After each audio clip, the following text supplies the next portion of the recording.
119వ కీర్తన 57వ వచనం. యెహోవా నీవే నా భాగము అని అంటున్నారు. ఇది మనకెందుకు చెప్తున్నారు? మన భాగం కూడా ఏం కావాలంట? దేవుడే మన భాగం అయి ఉండాలి. అవునా? నీవే నా స్వాస్థ్యము అని అన్నప్పుడు మనం దేని కొరకు జీవిస్తాం?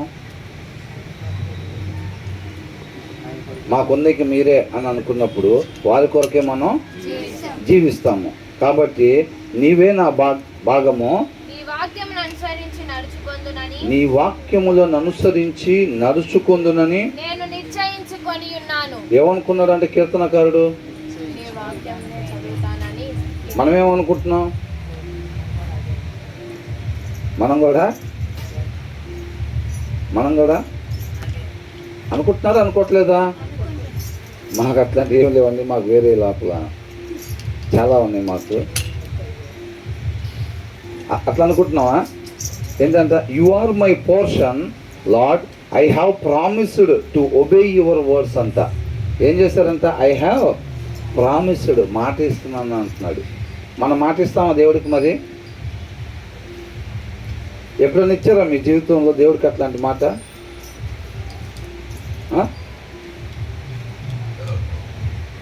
ఎవరైనా ఇచ్చారా దేవుడికి అలాంటి మాట? సూరి, ఎవరైనా ఇచ్చిన వాళ్ళు చేయొద్దండి.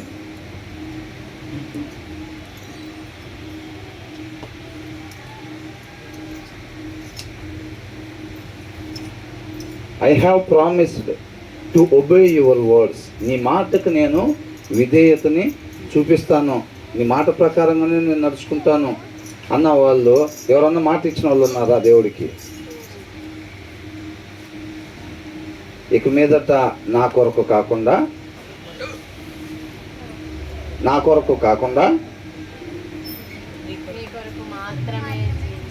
మరి ఆ రోజు ఏం చేశారు? ఏమో బ్రదర్, ఆ ఒడ్డు మీద ఉన్న వాళ్ళందరూ పాటలు పాడుతున్నారు, బ్రదర్ ఏమో ముక్కు మూసుకోమని చెప్పారు, లోతు ఏమో కొద్దిగా ఎక్కువగా ఉంది, మా ధ్యాస అంతా అక్కడ ఉందలే కానీ ఆ రోజు మేము దేవుడికి ఏమన్నా మాట ఇచ్చామో మాకు గుర్తులేదు బ్రదర్. గుర్తులేదా? ఇచ్చారా ఇలేదా అసలు? బా అరే మర్చిపోయా. అవునా? ఇద్దరు మేకప్ వేసుకొని వచ్చి పెళ్లి దినాలు వాగ్దానాలు చేసుకుంటారు. నెల జరగగానే స్టార్ట్ అయింది ప్రోగ్రాం. గొడవలు, చెంబులు, గిన్నెలు మొత్తం ఒకరి మీద ఒకళ్ళు విసిరేసుకుంటూ ఉంటారు. అవునా కదా? మరి ఆ రోజు వివాహ దినం రోజు వాగ్దానాలు చేశారు కదా, ఎప్పటి వరకు తోడుకుంటారంట? అంతం వరకు. చెంబెందుకు విసిరేసావు? అదే నా తోడు. చెంబెందుకు విసిరేసావు? ఆ చెంబెల్లి ఏం చేయాలని అవును? జుట్టు సరి చేయటానికా? మరి దేనికి? చెంబెందుకు విసిరేసాం? చపాతీ కర్రలు ఎందుకు విసిరేశారు? ఎందుకు విసిరేసారు? అదే నా తోడుగుంటూ అంటే ఆ చెంబెల్లి ఏం చేయాలంట? చంపాలి, లేదంటే కనీసం ఒక గాయం చెయ్యాలి. అది తోడు అంటే. ఏంటంట? మనం ఏదైతే మాట ఇచ్చామో, అవునా కదా? పెళ్లి కుమారుడు ఇప్పుడు మీరు చెప్పాలి అని అనగానే ఆ రోజు మేకప్ వైపు తప్ప మిగతా వైపు ధ్యాస ఉండదు. టైం చాలదు, ఇంకా వేరే దాని గురించి ఆలోచిస్తాను ఆ రోజు. అవునా కదా? తర్వాత పరిస్థితి చూస్తే అట్లాగా ఇది కూడా అంతే ఉంది. ఎప్పుడన్నా మాట ఇచ్చారా దేవుడికి? నీ మాట ప్రకారంగా ఉంటామని ఎప్పుడన్నా మాట ఇచ్చారా అంటే ఇలేదా? మరి ఇచ్చి మర్చిపోయారా?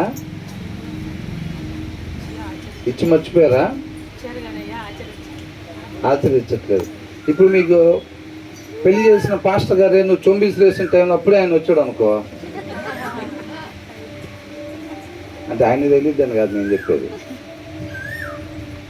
నువ్వు భార్య మీదో లేకపోతే భార్య నీ మీదో ఇసిరేసినప్పుడు అప్పుడే ఆయన రాగానే తక్కువ ఇసిరేసావు అనుకో, అదే ఆ రోజు స్టేజ్ మీద ఏమని చెప్పావు నువ్వు అని అంటాడా లేదా? అది అట్లా వాగ్దానాలు చేసుకొని ఒకరికొకళ్ళు ఇదేం ఇలా చేస్తున్నావు ఇవాళ పూర్తి వ్యతిరేకంగా. నేను ఎప్పుడు చెప్పానండి అసలు అంటే? అవునా? ఇవాళ మనం కూడా ఏం చేస్తున్నాం? బాప్తీసం ఎంతమంది తీసుకున్నారంటే పరలోకానికి మన బ్రదర్ అన్నారు చూసారా? ఎందుకు బ్రదర్ పరలోకానికి వెళ్ళి వాళ్ళ పేర్లు రాసుకుంటున్నారా? మాది రాసుకోండి, 18 సంవత్సరాలు అవుతున్నాయి. మాది రాసుకోండి ముందు. వాళ్ళు మొన్న తీసుకుంది, ముందు మాది రాసుకోండి అంటాం. అవునా? కానీ మాట ఇచ్చిన సంగతి కూడా మర్చిపోయాం అసలు. అలా ఉంది పరిస్థితి చూస్తే. దేవునితో మనకున్న సహవాసం అట్లా ఉంది. ఇప్పుడు ఏమంటున్నాడు? You are my portion lord, I have promised to obey your words. మనం మాట ఇస్తాం, ఆ మాట మీద మనం, ఆయన ఒక్కసారి మాట ఇచ్చాడంటే ఏమైంది? తప్పిన దాఖలాలు ఉన్నాయా ఇప్పుడు వరకు? ఇక రాబోయే దినాల్లో అసలు ఇక ఎప్పటికీ ఉండదంతే. ఆయన మాట ఒక్కసారి చెప్పాడంటే మరి ఆయన్ని పోలి జీవించటం అంటే ఏంటి? మాట ఇచ్చి మర్చిపోవటమేనా? మాట ఇచ్చి మర్చిపోవటం కాదు. కాబట్టి తర్వాత ఏమంటున్నాడు ఈయన? ఏమని మాట ఇచ్చాడంట? I have promised to obey your words. నీ మాటకి నేను విధేయతని చూపిస్తానని అంటున్నాడు. విధేయత అంటే ఏంటి? శ్రద్ధగా వింటమా? శ్రద్ధగా ఆచరించటం, దాని ప్రకారంగా. అది దేవుడి మాట, అది. అవునా? అది దేవుడి మాట అది అని చెప్పి దాని ప్రకారంగా మనం నడుచుకోవటం అన్నమాట. అర్థమవుతుందండి? ఎంతమంది నడుచుకుంటున్నారు అట్లా? కొన్నిటికన్నా చేతులు ఎత్తే ప్రయత్నం చేయండి. మేము చేతులు ఎత్తలేని అడుగుతారు మీరు కావాలని. ఇది ఖచ్చితంగా మనోళ్ళు చేయరు అని మీకు అనిపించగానే ఎంతమంది అని అడుగుతారు. మాకు తెలుసు ఆ విషయం అని అనుకుంటున్నారేమో. తర్వాత ఏమంటున్నారు?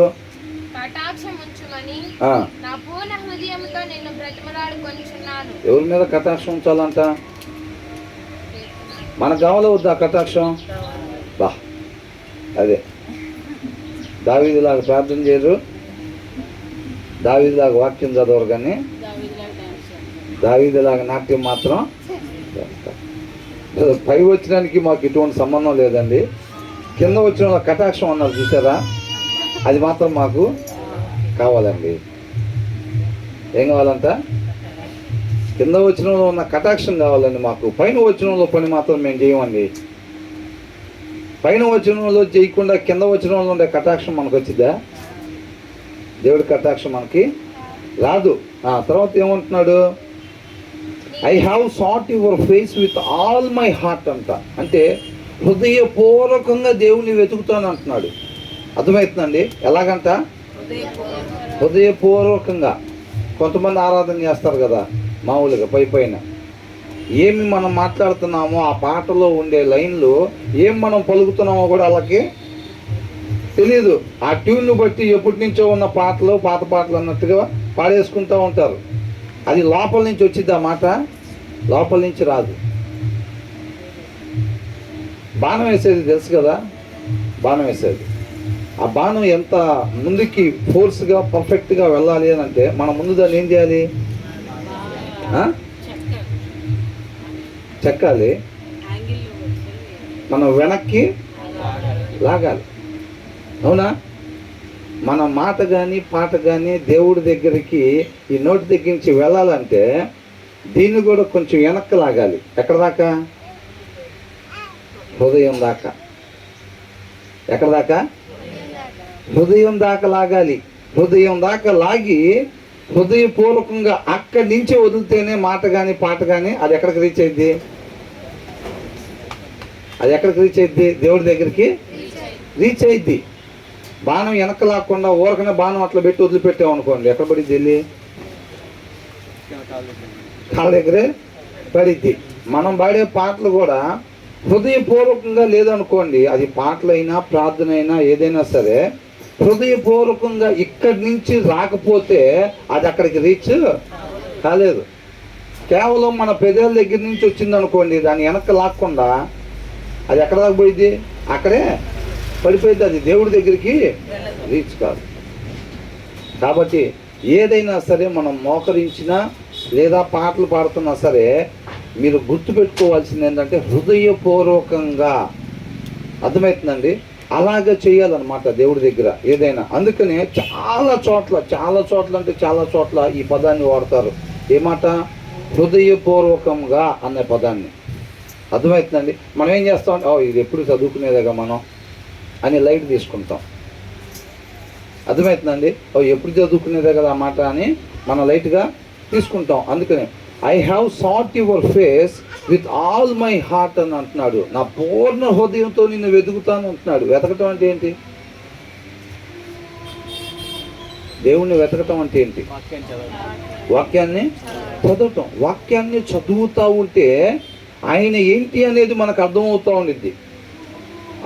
ఆయనగా తెలుసుకుంటాం అన్నమాట. అర్థమవుతుందండి? అర్థమవుతుంది ఏమన్నా? ఇప్పుడు వాక్యాన్ని చదివేటప్పుడు చూడండి, దేవుని యొక్క స్వరూపం మనకి కనపడతా ఉండిద్ది. అందుకని యోబు ఏమంటాడు? వాళ్ళు చెప్తే నేను మీ గురించి విన్నానులే కానీ ఇప్పుడైతే కన్నులారా నిన్ను చూస్తున్నాను అంటున్నాడు. అంటే ఏమైంది? దేవుని యొక్క శక్తి సామర్థ్యాలు ఏంటి, దేవుడు ఏంటి అనేది యోబుకి అర్థమైంది అన్నమాట. వాక్యం చదివేటప్పుడు కూడా మనకి దేవుడు ఏంటి అనేది అర్థమవుతూ ఉండిద్ది అనమాట. అర్థమవుతుందండి? అది పూర్ణ హృదయముతో మనం ఆయన పాదాల చెంత చేరి వాక్యాన్ని ధ్యానించేవారుగా ఉండాలి. అద్దం దగ్గరికి వెళ్ళేటప్పుడు ఒక ఉద్దేశంతో వెళ్ళాలంట. ఏంటి ఆ ఉద్దేశం? ఏదన్నా సరి చేసుకోవాల్సింది మనకి చూపిస్తే అద్దం ఏం చేయాలంట? సరి చేసుకోవాలంట. ఆ ఉద్దేశంతో అద్దం దగ్గరికి వెళ్తే ప్రయోజనం ఆ అద్దం వల్ల. అవునా? ఆ ఉద్దేశం ఏమీ లేకుండా పోయి అద్దం దగ్గరికి వెళ్ళాము, సరి చేసుకోవాల్సింది చూపించినా సరి చేసుకోకుండా వచ్చేటట్టయితే ఇక అద్దం దగ్గరికి వెళ్ళి ప్రయోజనం ఏముంది? ప్రయోజనం ఏమీ లేదు. మనం వాక్యాన్ని వినేటప్పుడు కానీ వాక్యాన్ని చదివేటప్పుడు కానీ అది దేవుని మాట. దేవుడు ఇప్పుడు నాతో కొన్ని మాటలు చెప్పబోతున్నాడు, దాని ప్రకారంగా నేను ఉండాలి, సరి చేసుకోవాల్సింది ఉంటే సరి చేసుకోవాలి అన్న ఉద్దేశంతో బైబిల్ని మనం ఓపెన్ చేయాలి ఎప్పుడైనా. అర్థమవుతుందండి? ఒక 10 వచనాలు చదివారు లేదా ఒక 5 వచనాలు చదివారు, దాంట్లో ఉన్నది మీకు చెయ్యాలి, నేను ఎలాగైనా సరే ఆయన ఏం చెప్తే అది నేను చెయ్యాలి అనే ఉద్దేశంతో మీరు బైబిల్ తీయకుండా 5 వచనాలు చదివినా 50 అధ్యాయాలు చదివినా సరే ప్రయోజనం ఏమీ లేదు. దాంట్లో చెప్పింది మీరు చెయ్యకపోతే మాత్రం మీరు ఎన్ని అధ్యాయాలు చదివినా ప్రయోజనం ఏం లేదు. సరి చేసుకునే ఉద్దేశం లేకుండా సరి చేసుకోకుండా అద్దం దగ్గరికి ఎన్నిసార్లు వెళ్తే ప్రయోజనం ఉంటుంది చెప్పండి? 150 సార్లు వెళ్తే. ఇప్పుడు ఇక్కడ మచ్చ ఉందండి, తుడుచుకోవాలి, అద్దం చూపిస్తూ ఉంది, అక్కడ అద్దం తగిలిచ్చి ఉందని అద్దం దగ్గరికి వెళ్ళిన ప్రతిసారి నాకు చూపిస్తుంది అది. కానీ నేను తుడుచుకోకుండా వస్తున్నాను, మళ్ళీ వెళ్ళాను, ఇందాక అద్దం దగ్గరికి వచ్చి వెళ్ళాను, అయినా మచ్చ అలాగే ఉంది, పోలేదు, ఈసారి మళ్ళీ వెళ్ళి వద్దామని అనుకుంటాడు. అట్లా 150 సార్లు వెళ్ళి వస్తున్నాడు అనుకోండి, ఎన్నిసార్లు వెళ్తే ఆ మచ్చపోయిద్ది? ఎన్నిసార్లు పోయినా ఆ మచ్చ పోదు. మరి అది పోవాలంటే మనం దాన్ని అద్దం దగ్గరికి వెళ్ళేటప్పుడు ఒక ఉద్దేశంతో వెళ్ళాలి. అది ఏదన్నా సరి చేసుకోవాల్సింది చూపించినప్పుడు నేను సరి చేసుకోవాలి అంతే తప్ప నువ్వు 150 సార్లు వెళ్ళినా 200 సార్లు వెళ్ళినా అద్దం దగ్గరికి వెళ్ళటం వల్ల పుణ్యం ఏమీ రాదు. అర్థమవుతుందండి? బైబిల్ తీసి చదివితే పుణ్యం వచ్చింది, పుణ్యాలు గిన్యాలు ఏమి రావు ఇక్కడ. అర్థమవుతుందండి? దాంట్లో ఉన్న మాటను నువ్వు అనుసరిస్తే ఆ తాడు పట్టుకొని పైకి ఎక్కుతావు. అనుసరించకపోతే తాడు కానుకొని ఫోటో దిగితే ప్రయోజనం ఉంటుందా? తాడు దగ్గరికి వెళ్ళి ఇదే అందరినీ రక్షించేదని చెప్పి ఆ తాడు పక్కకి వెళ్ళి సెల్ఫీ దిగామనుకోండి, కాపాడిద్దా? తాడు పక్కకి వెళ్ళి నుంచుంటే మరి ఎప్పుడు కాపాడబడతాం? తాడు పట్టుకొని పైకి ఎక్కాలి. ఆ తాడు పట్టుకొని ఎక్కాలి అని అంటే వాక్యాన్ని మనం ఏం చేయాలంట? అది ఏదైతే చెప్తుందో దాని ప్రకారంగా నడుచుకోవటం తాడు పట్టుకొని ఎక్కటం అన్నమాట. అవునా? తాడు పట్టుకొని ఎట్లా ఎక్కుతాం? ఒక చెయ్యిలో పట్టుకొని మళ్ళీ రెండో చెయ్యి దానిపైన, మళ్ళీ ఈ చెయ్యి దానిపైన, అంటే అలా పైకి ఎక్కుతూ ఉంటాం. అవునా? మరి వాక్యంలో నుంచి కూడా అది ఏదైతే చెప్తున్నాడో దాని ప్రకారంగా మనం ఉండటం, జీవించటం అన్నమాట. అది దానికోసం వాక్యాన్ని చదవాలి, దానికోసం వాక్యం అనే అర్థం దగ్గరికి మనం వెళ్ళాలి. చర్చికి వెళ్ళి వచ్చా. ఏందంట? చర్చికి వెళ్ళి వస్తే భక్తులం అయిపోతామా? ఏమి లేదు. అవునా కదా? కాబట్టి మనం ఖచ్చితంగా అది దేవుని మాట అనుకున్నప్పుడు ఆయన ఏం చెప్తున్నాడో దాని ప్రకారం మనం ఉండేవారుగా ఉండాలి.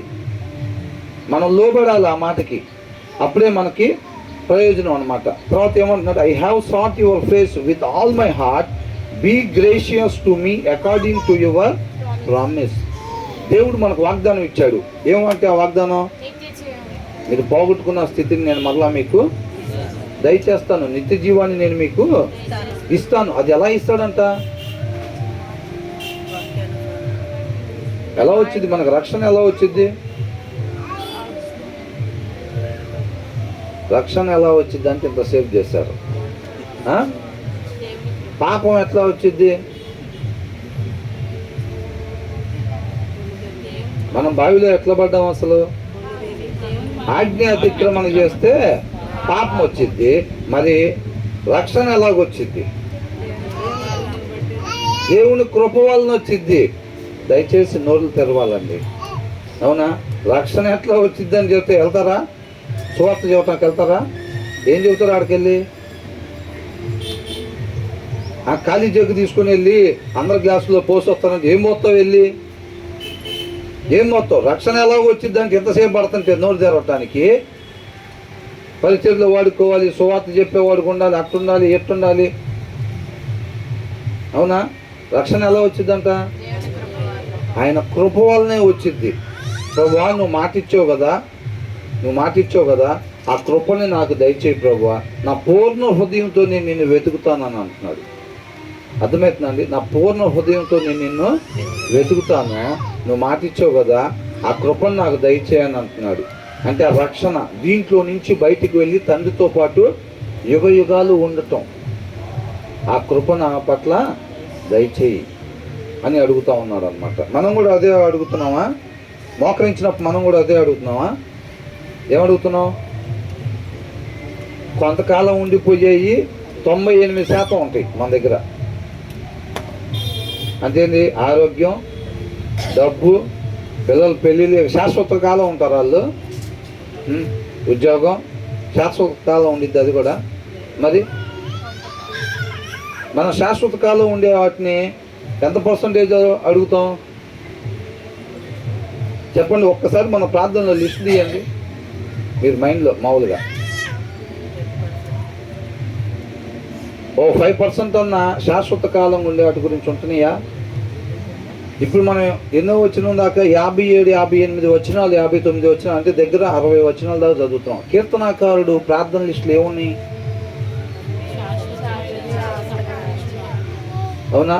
నీ మాట ఈయన భయం ఏంటంటే ఆయన మాట ప్రకారంగా కాకుండా నేను ఎలాగా కూడా జీవించకూడదు, ఆయన మాట ప్రకారంగానే ఉండాలి అని ఆయన పాదాల చెంత ఉన్నంతసేపు అదే మాటని అడుగుతూ ఉన్నాడు అన్నమాట. అర్థమవుతుందండి? కాబట్టి ప్రభా, నువ్వు వాగ్దానం ఇచ్చావు కదా, నీ కృప చొప్పున నన్ను రక్షిస్తానని చెప్పావు కదా ప్రభువా, నా పూర్ణ హృదయంతో నేను నిన్ను వెతుకుతాను, కాబట్టి ఆ కృప నాకు దయచేయి ప్రభువా అని అడుగుతున్నాడు. తర్వాత ఏమంటున్నాడు? ఎవరు మార్గాలు చేశారంట? మనలాగా పక్కన వాళ్ళ మార్గాలా? ఆమె చూసి ఎట్లా నడుచుకునేది? ఆమె ప్రార్థన చేసేటప్పుడు చూసావా? ఆమె పాట పాడేటప్పుడు ఆమె బిహేవియర్ చూసావా? కాస్త ఆమె కూర్చున్న విధానం చూసావా? ఎవరంట? ఆమె పాట పాడేటప్పుడు ఆమె ప్రవర్తన, ఆమె కూర్చునేటప్పుడు ఆమె విధానం. మన సంగతి చూసుకుంటావా? మన సంగతి చూస్తావా? మన సంగతి కాదు. మనం ఏం చేస్తాం? ఇతరుల్లో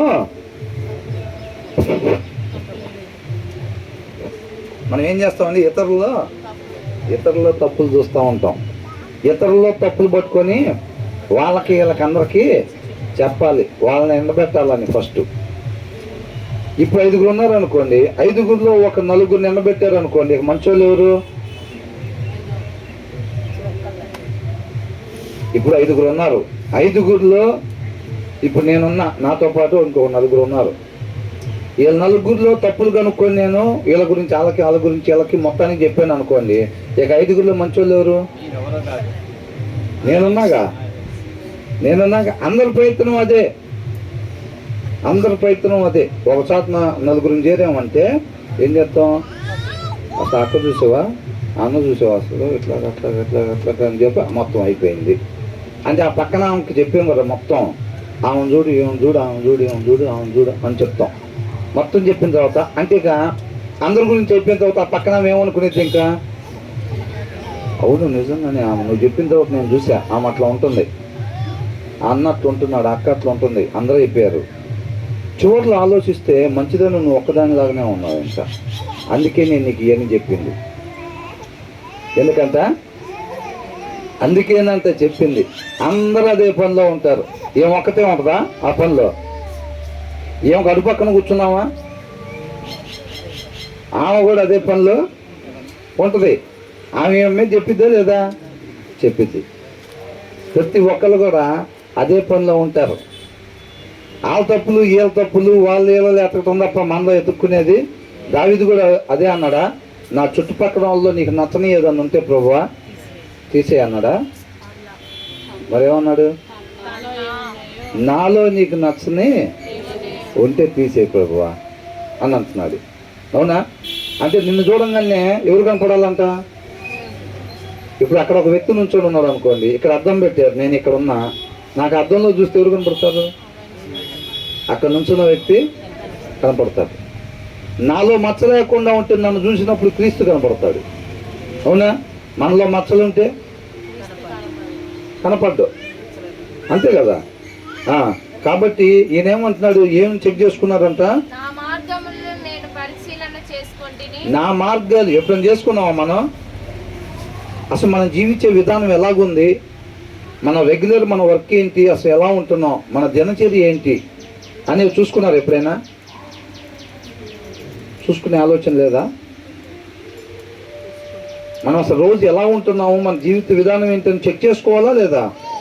మరి చెక్ చేసుకోకపోతే ఎక్కడ పొరపాటు జరుగుతుంది, ఎక్కడ టైం వేస్ట్ చేస్తున్నాం మనం అనేది మనం వాటిని మంచి మార్గంలో నడిపించుకోవాలి కదా, మనం చూసుకోవాలి కదా. అందుకని ఈయన ఏం చేశాడంట, నా మార్గములు నేను పరిశీలన చేసుకుంటుని, నీ శాసనముల తట్టు నేను ఎప్పుడు మరలుకుంటారు? ఇప్పుడు I have considered my ways and have turned my steps to your statutes అని అన్నాడు. టర్న్డ్ మై స్టెప్స్ ఎప్పుడు టర్న్ తీసుకుంటాం? ఇప్పుడు ఈయన వెళ్ళే దారి కరెక్ట్గానే ఉందనుకోండి, టర్నింగ్ అవసరమా? టర్నింగ్ అవసరం లేదు. ఈయన వెళ్ళే దారి, వాక్యంలో చెప్పే దారి వేరుగా ఉన్నాయి కాబట్టి ఈయన ఏం చేశాడంట, నా మార్గాలను నేను ఒక్కసారి పరిశీలన చేసుకున్నాను, నేను తప్పుదారిలో వెళ్తున్నాను కాబట్టి ఈయన ఏం చేశాడంట, దేవుని మార్గంలోకి టర్న్ తీసుకున్నాడంట. అర్థమవుతుందండి నేను చెప్పేది? అర్థమైందా? మంచి మార్గంలో పోయేవాడు టర్న్ తీసుకోవాల్సిన అవసరం ఉందా? లేదు. వెళ్ళాల్సిన మార్గంలో వెళ్ళట్లేదు కాబట్టి వెళ్ళాల్సిన మార్గంలోకి టర్న్ తీసుకున్నాడంట. అది చెప్తున్నాడు. ఏమంటున్నాడు, నా మార్గములు నేను పరిశీలన చేసుకుంటుని. ఎవరైనా సరే ఆయన మార్గాల ప్రకారంగా నడుచుకోవాలి తప్ప అలా కాకుండా మన మార్గాల ప్రకారంగా మనం ఎప్పుడు కూడా నడుచుకోకూడదు. మన సొంత ఇష్టాన్ని నెరవేర్చుకుంటే అది ఏమైంది, మరలా బావిలోనే పడిపోతాం.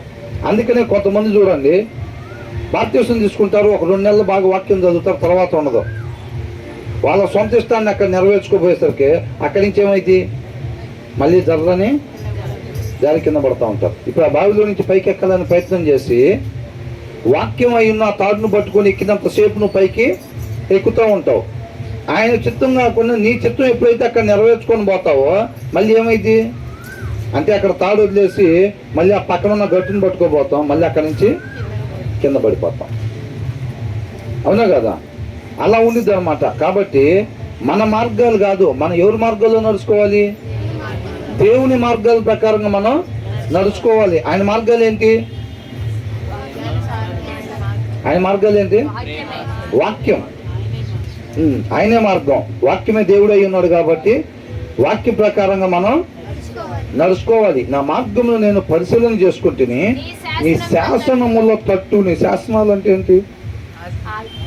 ఆయన ఎలా ఉండమని చెప్తున్నాడో ఆ రీతిగా ఉండటం అలవాటు చేసుకున్నాడంట. ఈయనకు నచ్చినట్టుగా ఉండటం వదిలిపెట్టి ఆయన చెప్పినట్టుగా ఉండటం అలవాటు చేసుకున్నాడు అనమాట. దాన్ని టర్నింగ్ తీసుకోవటం అంటే అర్థమవుతుందండి.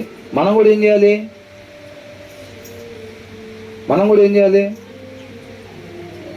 మన మార్గాల్లో నుంచి ఆయన మార్గాల్లోకి వెళ్ళాలి. మనం కూడా వెళ్ళాలా లేదా? మరి బాప్తిసం తీర్మానం అదేనా కాదా? బాప్తిస్మ తీర్మానం అదేగా. ఇక మీద నా కొరకు కాకుండా ఆయన కొరకు మాత్రమే జీవిస్తానంటే, ఆయన మాట ప్రకారంగా మాత్రమే జీవిస్తాను అని. తర్వాత ఏమంటున్నాడు?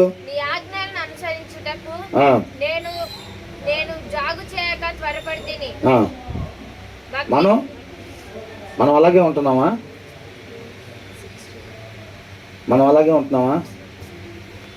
బ్రదర్ ఏం సిస్టర్ అలా ఉంటున్నారు ఏంటంటే వాక్యంలో వేరేలాగా ఉంది బ్రదర్, నాకు తెలుసు.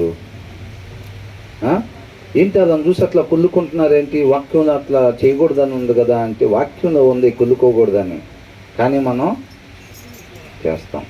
ఈర్ష్యపడకూడదని వాక్యంలో ఉంది. వాక్యంలో ఉందని తెలుసా తెలీదా? తెలుసు. అయినా సరే ఉంటామంట. కీర్తనాకారుడు కూడా అంతే ఉన్నాడా? వాక్యంలో అలా ఉందని తెలుసు, అయినా సరే మేము ఇలాగా ఉంటాం అంటున్నాడా? ఏమంటున్నాడు? I will hasn't and not delay to obey your words అని అంటున్నాడు. అంటే నేను ఆలస్యం చేయలేదు, త్వరపడి నీ మాటలు ఏదైతే చెప్పావో వాటికి నేను విధేయతని చూపించాను అంటున్నాడు. అది దేవుడి మాట అని తెలిసినప్పుడు మనం దానికి విధేయత చూపించి ఆ మాట ప్రకారంగానే మనం ఉండాలి. వాక్యం అలా ఉందో తెలుసు, అయినా సరే మేము ఇలాగా అంటే మనం కూడా కీర్తనకారులాగా ఉంటున్నామా? ఉండట్లేదు.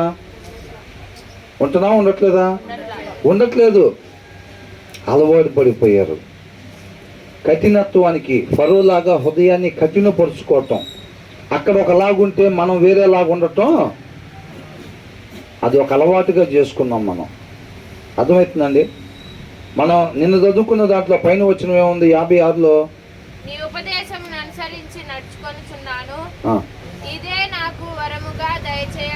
ఇంగ్లీష్లో అట్లా, తెలుగులో అట్లా ఇచ్చారు. కానీ this has been my practice I obey your precepts అని ఇచ్చాడు. This has been my practice. ఆయన జీవిత విధానం అట్లా అలవాటు చేసుకున్నాడు అంట. దేవుని యొక్క ఉపదేశాలకు లోబడి దాని ప్రకారంగా జీవించటం ఈ యొక్క జీవిత విధానంగా అలవాటు చేసుకున్నాడంట. మన జీవిత విధానం ఎలాగుండాలి? మనం ఎప్పుడు చెప్పుకునేదే వాక్యాన్ని అనుసరించటమే మన జీవిత విధానం కావాలి తప్ప వేరొక విధానం ఉండటానికి వీల్లేదు. మన దగ్గర 2 విధానాలు ఉంటాయి. మనకు నచ్చినవి ఏమో వాక్యాన్ని అనుసరిస్తూ ఉంటాం, మనకు నచ్చనివి ఏం చేస్తాం? అనుసరిస్తాం. అవునా? నచ్చని మాత్రం శత్రువుని ప్రేమించమన్నాడు. వాక్యంలో ఉండలేకని అట్లాగా కుదరదా? మౌలుడు కాదామా? మౌలుడు కాదు ఆయన అసలు. ఏంటంట? ఎందుకు అట్లా అంటావు భర్తనంటే ఏం సంగతి మీకు తెలీదు. మీ ముందు నటిస్తాడు. ఏం చేస్తాడంట? నటిస్తాడంట. మన సంగతి దేవుడికి తెలియక ప్రేమిస్తున్నాడా? ఆయనకి తెలియదు మనలో ఉందా? తెలిసిన పుస్తకమేగా ఆయన ముందు. మరి మన దగ్గరికి అసలు ఆయన వస్తాడు ఇంకా లెక్క ప్రకారంగా. వాక్యంలో అట్లా లేదు కదా. ఎందుకని అట్లాగా? వాక్యంలో లేదని నాకు తెలుసు, అట్లా చేయకూడదని. అయినా సరే కొన్ని విషయాల్లో మనం ఎట్లాగా, కొన్ని విషయాల్లో ఉంటే ఏమైంది? కొన్ని విషయాల్లో ఉంటే 10 ఆజ్ఞల్లో అంట ఒక్క ఆజ్ఞ చేయకపోయినా 9 ఆజ్ఞలు. ఏం ప్రశ్న అందరు అప్పున్నారు? మేము పొద్దునే నన్ను బాప్తిసం తీసుకుంది, నిన్నటిదాకా మేము పూజలు చేసేవాళ్ళం, పొద్దునే మేము జస్ట్ రాగానే అట్లా తల మీద నీళ్ళు పోసారు అన్నట్టుకుంటున్నారు. ఏంది? వాతావరణం మప్పుకున్నా. ఆజ్ఞల్లో ఒక ఆజ్ఞ తప్పిపోయినా మిగతా 9 ఆజ్ఞలు కూడా మనం తప్పిపోయినట్టే. కొన్నిట్లో అట్లాగే ఉండాలి, అంతేకాదు. అవునా కదా? కాబట్టి ఇక్కడ ఏమంటున్నాడు?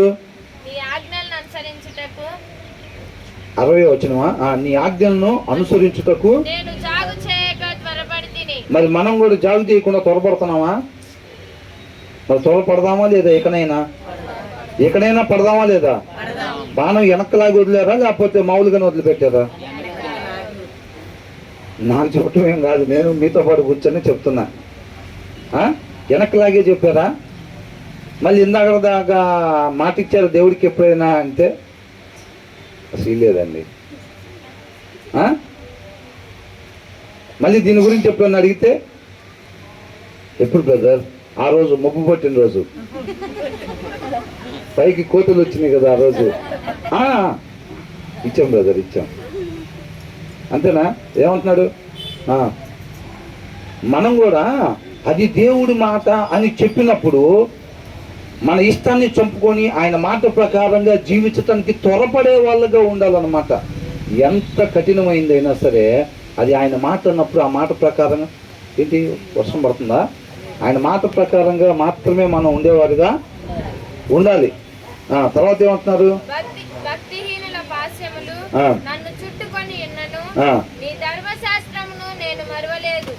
భక్తిహీనులు కొంతమంది ప్రలోభాలు పెట్టేదానికి చూస్తారు. అయ్యి ఏమొచ్చిందిరా, ఏంటి ఏమొచ్చిందిరా, అట్లా ఉంటే నమ్ముకుని ఉంటే ఏమొచ్చింది, నువ్వు కూడా ఇట్లా రారా, నెలకింత వస్తాయి అంత వస్తాయి అని చెప్పి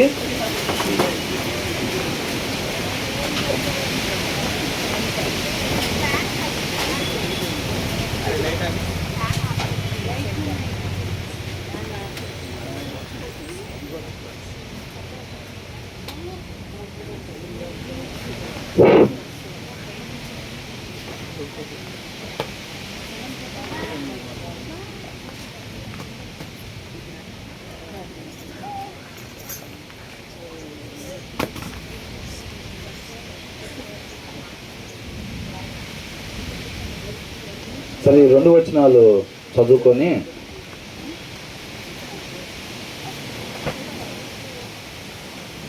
అక్కడేముందండి?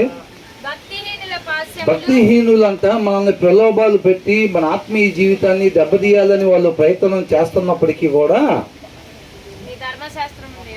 నీ మాటల ప్రకారంగా నేను నడుచుకోవటం మాత్రం మానుకోను. వాళ్ళు ఎన్ని ప్రలోభాలు తీసుకొచ్చి నా ముందు పెట్టినా సరే. అర్థమవుతుందండి? మీరు తప్పు చేస్తే లేకపోతే ఆఫీస్లో కూడా కొంచెం ఇట్లాగా తప్పుడు లెక్కల్లో చూపిస్తే నీ ప్రమోషన్ ఇచ్చి తర్వాత ఇట్లా చేస్తా అట్లా చేస్తా అన్నా సరే, ఎన్ని ప్రలోభాలు తీసుకొచ్చి మనం ముందు పెట్టినప్పటికీ కూడా మనం మాత్రం వాక్యాన్ని మీది నడుచుకోకూడదు. ఆత్మీయ జీవితాన్ని దెబ్బతీసుకోవటానికి ఆఫీసులలో కొంతమంది బాసులు లోపరుచుకునే ప్రయత్నం చేస్తారు. ప్రమోషన్లు ఇస్తాం, అవి ఇస్తాం అని చెప్పి. అర్థమవుతుందండి? అయినా సరే ఆత్మీయ జీవితాన్ని పోగొట్టుకోకూడదు. తర్వాత ఏమంటున్నాడు?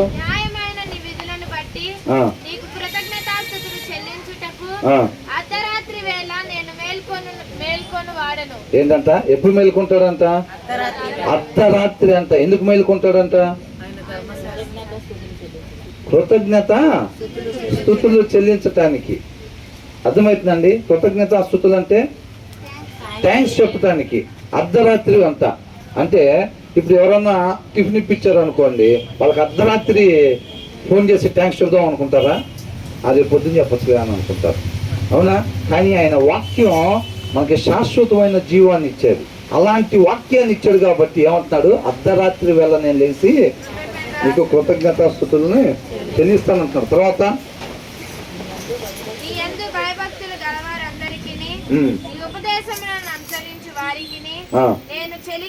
నేను చెలికాడను, నేను స్నేహితుడను అని అంటున్నాడు. అర్థమైతే ముందుకు జరగండి.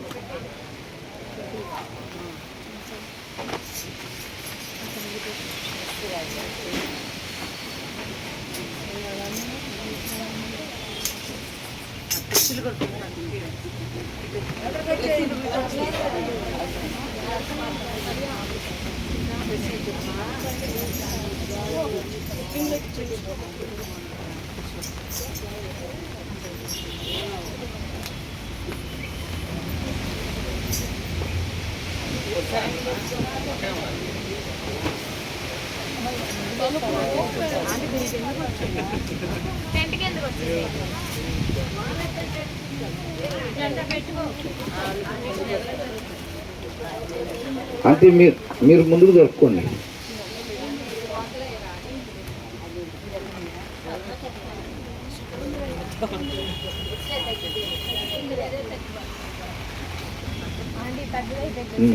అవును, ఆంటీ ముందుకు వచ్చి కూర్చోండి. కూర్చో.